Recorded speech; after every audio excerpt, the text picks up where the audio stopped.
भारत एक अग्रणी ब्रॉयलर एवं अंडा उत्पादनकारी देश जोठारे कुकुड़ा व्यवसाय द्रुत गति रे वृद्धि पाउछि। एही व्यवसायर कारबार 1 लाख कोटी रे पहुंची जाइछि। वार्षिक 8% अभिवृद्धि हार सहित एही व्यवसाय एक आधुनिक व्यवस्था आवश्यक करुछि। कुकुड़ा किंबा विशेष करी ब्रॉयलर चाष कृषक मानक पई एक अत्यंत अर्थनैतिक व्यवसाय। एहा सत्य मध्य भारत रे 1 लाख पोल्ट्री फार्म मध्यरु 90% अविकसित ज्ञान किंबा आंशिक प्रजुक्ति विद्या उपरे आधारित। फलस्वरूप कम लाभजनक उत्पादन हेउछि एवं चाषी मध्य किछि मात्रा रे क्षति सहउचंती। एपरि समस्या भविष्यत रे कृषक माननकु आर्थिक दृष्टि रो दुर्बल करिवो। आसंतु ताले जानिबा किछि चाषीक समस्या। नमस्कार, मु हेउछि शरद प्रकाश सितोले। मु कुसेगांव तहसील दौंड जिला पुणे रे रुहे।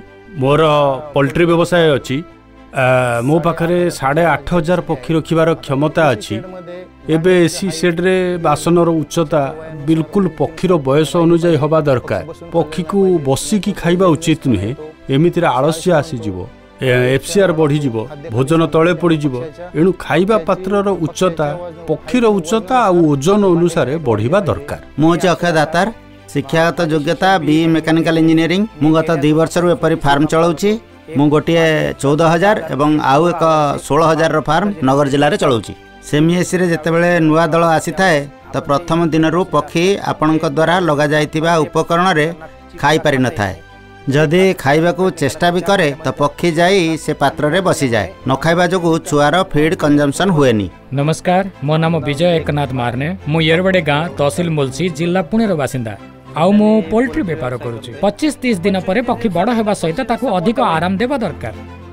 यह एथिपाई कारण जदि 24 घंटा फीडिंग करा जिवो तेबे मृत्यु होबार संभावना अधिक होई थाए। मु शंकर दशरथ दहीभाते पोस्ट पौड़ तहसील मुलसी जिला पुणे रो बासिंदा। एबे मो पाखरे 15,000 ब्रॉयलर फार्म अछि। मु गत 20 वर्ष रे पोल्ट्री व्यवसाय करूछि।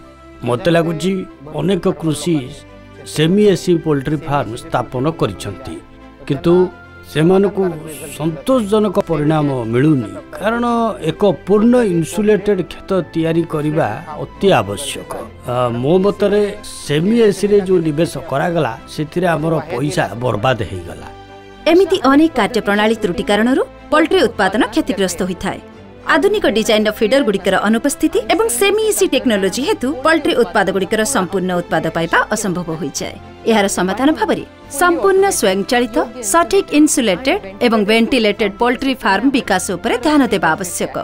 एहाकु सचेतन भावे सुनिश्चित करी ब्रॉयलर शिल्परू अधिक लाभ करा जाय परिबो। मो ना भरत नंद कुमार यादव। मु पुणे जिल्लार मावल तहसील रो 9 लाख उम्रे रो पोल्ट्री व्यवसाय चलाउछि।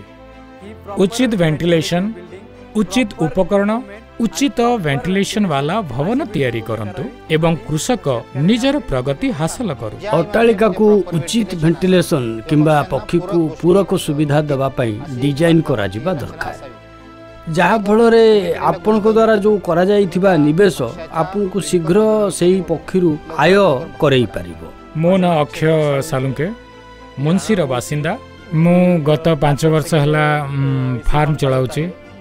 बंधुगण एही व्यवसाय रे बहुत टंका अछि, किंतु हमर किछि भूल लाभ को कम कर दे था। भविष्य रे जेबे मु एक शेड निर्माण करिवि, एक इन्सुलेटेड शेड निर्माण करी उपयुक्त उपकरण नेबि। एते अधिक काम करिया पड़िबो कारण सेमी एसी अधिक रिटर्न देइ न थाए। मोर एकमात्र अनुरोध हेउछि सेमाने संपूर्ण बंद सिस्टम माने संपूर्ण स्वयंचालित को ग्रहण करंतु। नूतन सिस्टम रे आपण तापमात्रा कौन, खाद्य केते खाउछंती, केते जल पिउछंती ताहा आपण देखि परिबे। आपण एही परि समुदाय इतिहास देखि परिबे। कुकुड़ा व्यवसाय रे भलो गुणवत्ता नियंत्रक व्यवहार करा जिबा उचित, जहा फल रे सेही स्मृति रे 30-35 दिनर संपूर्ण तथ्य रहिबा आवश्यक, जहा द्वारा नियंत्रक पक्षीर ओजन एवं बयस अनुसार संपूर्ण रूपे काम करिवे। लोकंक मनरे कोनोसी नूतन धारणा अछि जहा कि संपूर्ण बंद व्यवस्था करा जिबा परे फलाफल देबो। एफसीआर सठिक भाबरे फिट हेबो कि कोनोसी फलाफल हेबो कि? तेणु लोकंक कथा न सुनी मु मो नगर जिल्ला रे एक शेड निर्माण करूछि। एही परि भाबरे आमे देखिले जे कृषक माने किपरि परिवर्तन आनि परिबे। विश्वस्तर रे पूर्व योजनाबद्ध मेसिनकरण एवं टेक्निक रूपरे उन्नत ब्रॉयलर फार्म विकास करी भारत रे पोल्ट्री क्षेत्र उन्नति आड़ को अग्रसर हेउछि। गाटेक भारतर एक अग्रणी कंपनी अटे जहाँकि पुणे निकटरे एक सेटअप सहित एक मॉडल ब्रॉयलर फार्म किपर हेबा उचित ताहार एक उदाहरण स्थापन करिछि। गाटेक लक्ष्य रखिछि सारा देश रे कुकुड़ा चाषींक पई एक आदर्श ब्रॉयलर फार्म प्रतिष्ठा करिबाकू। एहिपरि आदर्श फार्म गुड़िक निश्चित करिबो जे ब्रॉयलर मृत्यु हार सर्वनिम्न एवं बजार गुण अनुसार ब्रॉयलर उपलब्ध हेउ। ऑटोमेशन रो ट्रेसेबिलिटी एवं उत्पादन रे आशा करा जाउथिबा वृद्धि तो होईछि किंतु एहा ब्रॉयलर स्वास्थ्य मध्ये उन्नति आनिछि। गाटेक ଏହା ହେଉଛି ଭାରତର ଅଗ୍ରଣୀ କୁକୁଡ଼ା ଉପକରଣ ଉତ୍ପାଦନକାରୀ ଏବଂ ରପ୍ତାନିକାରୀ। ଏଥିରେ କୌଣସି ସନ୍ଦେହ ନାହିଁ ଯେ ଯାନ୍ତ୍ରିକ ଏବଂ ପୂର୍ବ ଯୋଜନା ହୋଇଥିବା କୁକୁଡ଼ା ଫାର୍ମ ଗୁଡ଼ିକ ନୂତନ ଯୁଗରେ ଭାରତରେ କୁକୁଡ଼ା ଶିଳ୍ପକୁ ବିସ୍ତାର କରିବ।